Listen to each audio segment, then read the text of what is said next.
गर बाजी इश्क की बाजी है, जो चाहो लगा दो डर कैसा। गर जीत गए तो क्या कहना, हारे भी तो बाजी मात नहीं।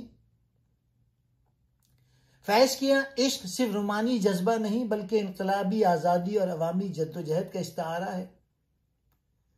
बाजी इश्क से मुराद वतन और इंसाफ की जद्दोजहद है।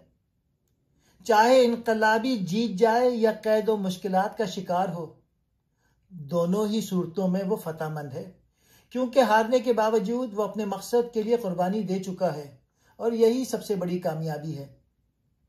इश्क में हार नहीं होती, क्योंकि जीत भी इज्जत है और हार भी वकार है।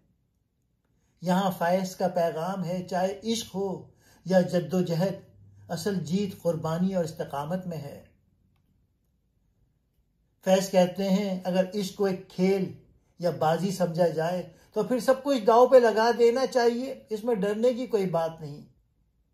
अगर जीत गए तो कामयाबी बेमिसाल होगी, लेकिन अगर हार भी गए तो भी असल में हार नहीं, क्योंकि इश्क की कुर्बानी और ईसार ही सबसे बड़ी कामयाबी है।